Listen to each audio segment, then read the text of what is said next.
आगे बढ़ते हैं खबरों में। सबसे पहले ईरान इजराइल जंग को लेकर कुछ बड़े अपडेट देख लेते हैं। देखिए, ईरान पर अमेरिका और इजराइल के हमले को 22-23 दिन हो चुके हैं आज। इस बीच अमेरिकी सैन्य तैनाती बढ़ाई गई और अब तक इन युद्ध के हालातों में 2500 से ज्यादा लोगों के मारे जाने की खबर है। इस बीच देखिए, दुनिया के 22 देशों ने ईरान से हमले रोकने और होर्मुज स्ट्रेट खोलने की भी अपील की है। इन देशों में शामिल हैं संयुक्त अरब अमीरात, Bahrain, Britain, Germany, France, Japan, दक्षिण कोरिया समेत ऑस्ट्रेलिया वगैरह कई देश अब मिडिल ईस्ट में ईरान के हमलों की निंदा कर रहे हैं और ईरान पर दबाव डाल रहे हैं। होर्मुज रूट को खोलने की भी अपील की है ताकि दुनिया भर में जो तेल गैस का क्राइसिस चल रहा है वो खत्म हो सके। लेकिन ये युद्ध अभी रुकने के मोड़ पर दिख नहीं रहा, क्योंकि अमेरिका इजराइल ईरान हमले के 22वें दिन ईरान के नतांज न्यूक्लियर प्लांट पर भयंकर हमला किया। इस जंग में दूसरी बार इस प्लांट को निशाना बनाया गया। हालांकि अभी तक इस हमले में रेडियो एक्टिव रिसाव की खबर तो नहीं है, लेकिन क्योंकि ये एक न्यूक्लियर प्लांट है, परमाणु सेंटर है, तो इस पर हमले की वजह से रेडिएशन लीक हो सकता है और अगर यहाँ से रेडिएशन आसपास के इलाकों में फैलता है तो हजारों लाखों लोग रेडिएशन की वजह से मारे जा सकते हैं। तो ईरान के नतांज परमाणु केंद्र पर हमले को लेकर ईरान ने अब IAEA को भी जानकारी दी। रूस बोला कि ये अंतर्राष्ट्रीय कानून का उल्लंघन है। रूस ने इस हमले की भी निंदा की है, क्योंकि ये न्यूक्लियर प्लांट ईरान का सबसे बड़ा परमाणु केंद्र है और यहीं पर यूरेनियम वगैरह स्टोर्ड है। इजराइल अमेरिका पहले भी इस परमाणु प्लांट पर हमला कर चुके हैं,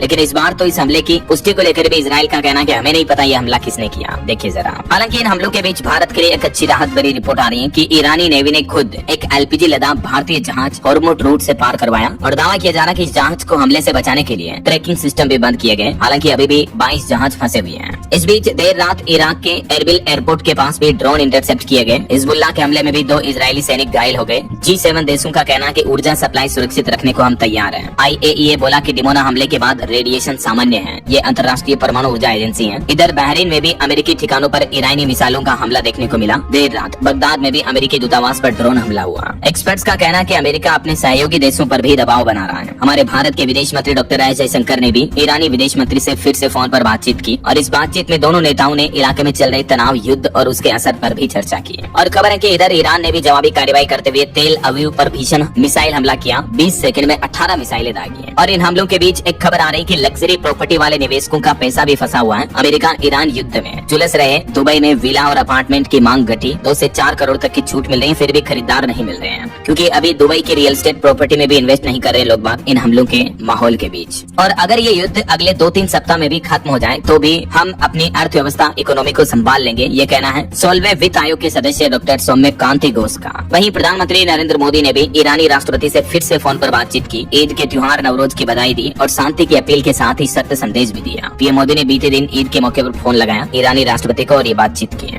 और खबर है ईद के मौके पर ईरान के राष्ट्रपति पजेश्कियन ने भी एक बड़ा ऐलान किया। वो बोले कि हम मुस्लिम देशों से युद्ध नहीं चाहते, IA बनाकर बदलेंगे मिडिल ईस्ट का नक्शा। IA का मतलब है इस्लामिक असेंबली बनानी चाहिए, ये कहना है ईरानी राष्ट्रपति का। इधर ईरानी राष्ट्रपति पजेश्कियन ने ये भी कहा कि हम जंग रोकने के लिए तैयार हैं, लेकिन अमेरिका और इजराइल हमारी सिर्फ 3 शर्तें मान ले। देखिए, ईरान ने 3 मुख्य शर्तों में पहली शर्त तो ये रखी कि युद्ध में जो भी हमें नुकसान हुआ उसका मुआवजा दिया जाए। दूसरा, ईरान के वैध अधिकारों को अंतर्राष्ट्रीय स्तर पर स्वीकार किया जाए। तीसरा, भविष्य में किसी भी सैन्य हमले के खिलाफ हमें ठोस अंतर्राष्ट्रीय सुरक्षा की गारंटी दी जाए। ये ईरान की 3 प्रमुख मांगे हैं इस युद्ध को रोकने के लिए, खत्म करने के लिए। ऐसा तो ईरान जंग के चलते LPG संकट के बीच अब पेट्रोल डीजल भी महंगा हो चुका। हमारे देश के कई राज्यों में मैंने आपको कल ही लेटेस्ट रेट्स बताए थे। कई राज्यों में जो प्रीमियम पेट्रोल के दाम 2-2.5 रुपए प्रति लीटर तक बढ़ चुके हैं। उसके बाद लोगों में पैनिक भी देखने को मिला। बीते दिन पंजाब समेत कई राज्यों में रेट्स बढ़ने के बाद लोग बाग केन, PP, ड्रम वगैरह डिब्बों में पेट्रोल पंपों से तेल भरवाने लगे।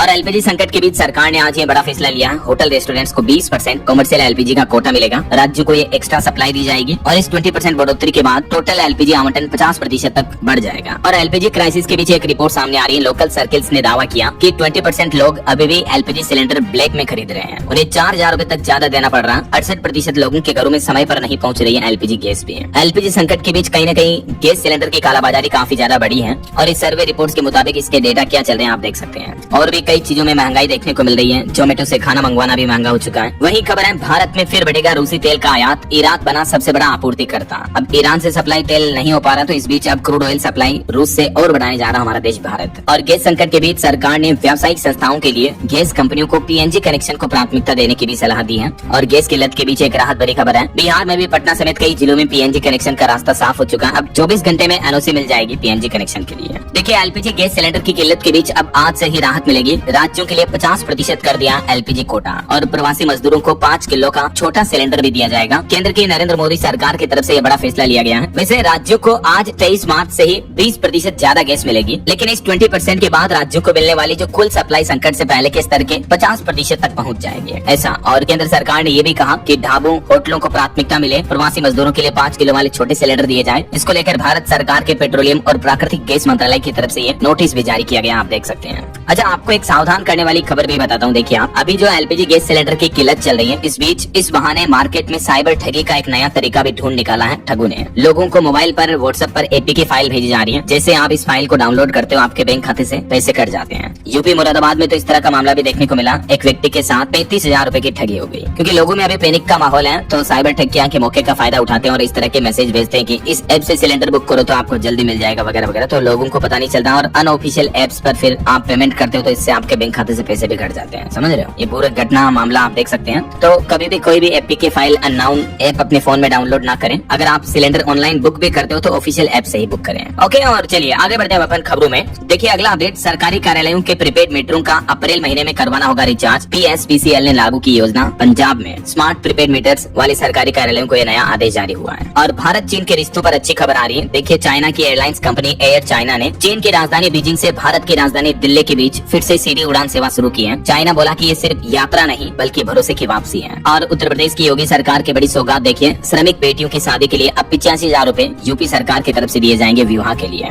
उत्तर प्रदेश में श्रमिकों मजदूरों की बेटियों के लिए खुशखबरी है। आगामी 12 अप्रैल को अलीगढ़ में विशाल सामूहिक विवाह सम्मेलन का आयोजन भी होने जा रहा। ऐसे में योजना का लाभ लेने के लिए क्या क्या जरूरी शर्तें रखी गई है देख सकते हैं। 85,000 रूपए सीधे बैंक खाते में आएंगे और 15,000 रूपए सामूहिक विवाह के आयोजन वगैरह पर खर्च किए जाएंगे। तो इस तरह से गरीब परिवारों की बेटियों को शादी पर सीधा 1 लाख रूपए का फायदा मिलेगा। अब इस योजना में आवेदन की समय सीमा क्या है, योजना का लाभ लेने के लिए क्या जरूरी शर्तें हैं, आवश्यक डॉक्यूमेंट दस्तावेजों की सूची क्या रहेगी, जानकारी आप देख सकते हैं। और भारत के लिए एमएसएमई पर अच्छी खबर आ रही। देखिए आप, सूक्ष्म लघु और मध्यम उद्यमों के लिए ऋण गारंटी योजना में केंद्र सरकार ने बदलाव किया है। मशीनरी की लागत पर अब 75 नहीं बल्कि 60% का कैफे लगेगा। नई योजना के मुताबिक ऋण गारंटी 10 साल बाद समाप्त हो जाएगी। पुरानी योजना में इसकी कोई निश्चित अवधि नहीं थी। तो एमएसएमई ऋण गारंटी योजना में केंद्र सरकार ने ये कुछ प्रमुख बदलाव किए हैं। सरकार का कहना है कि योजना का उद्देश्य है एमएसएमई को संयंत्र मशीनी उपकरण खरीदने के लिए आसानी से ऋण उपलब्ध हो पाए। ऐसा वित्त मंत्रालय की तरफ से इस बारे में नोटिस जारी किया, देख सकते हैं आप। चलिए सोना चांदी के भाव पर खबर आ रही है। आज रविवार है तो मैं आपको पूरे सप्ताह के रेट एक साथ बता देता हूँ। देखिए इस सप्ताह सोना 11,000 रूपए तक सस्ता हुआ। अभी गोल्ड का प्राइस 1,47,000 रूपए प्रति 10 ग्राम चल रहा, जबकि सप्ताह भर में चांदी भी 28,000 रूपए टूट कर अभी चांदी का भाव 2,32,000 रूपए प्रति किलो पहुंच चुका है। एक्सपर्ट्स का ये मानना है कि डॉलर की डिमांड बढ़ने की वजह से चांदी के दाम में गिरावट देखने को मिली है। और सुप्रीम कोर्ट का एक बड़ा फैसला देखिए, हमारे देश की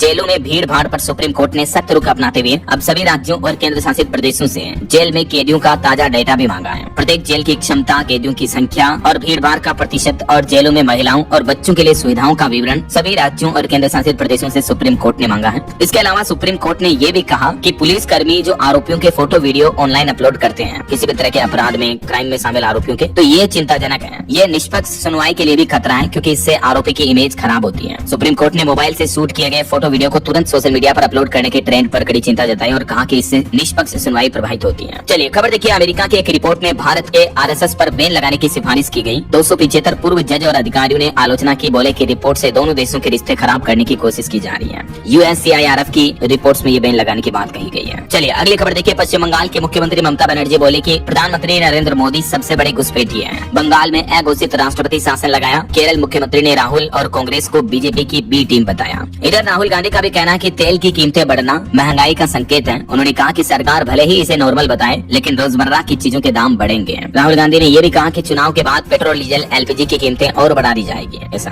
और खबर है, दिल्ली में समाचार एजेंसी यूएनआई का दफ्तर सील किया गया। पुलिस पर कर्मचारियों के साथ बदसलूकी के आरोप भी लगे। वहीं दोस्तों बीते दिन रक्षा मंत्री राजनाथ सिंह उत्तराखंड के हल्द्वानी का दौरा किए और यहाँ अपने संबोधन में रक्षा मंत्री बोले कि पहाड़ का पानी जवानी यहीं के काम आनी चाहिए। उत्तराखंड के सीएम साधारण नहीं धुरंधर हैं। तो वहीं पुष्कर सिंह धामी ने भी रक्षा मंत्री को अजात शत्रु बताया।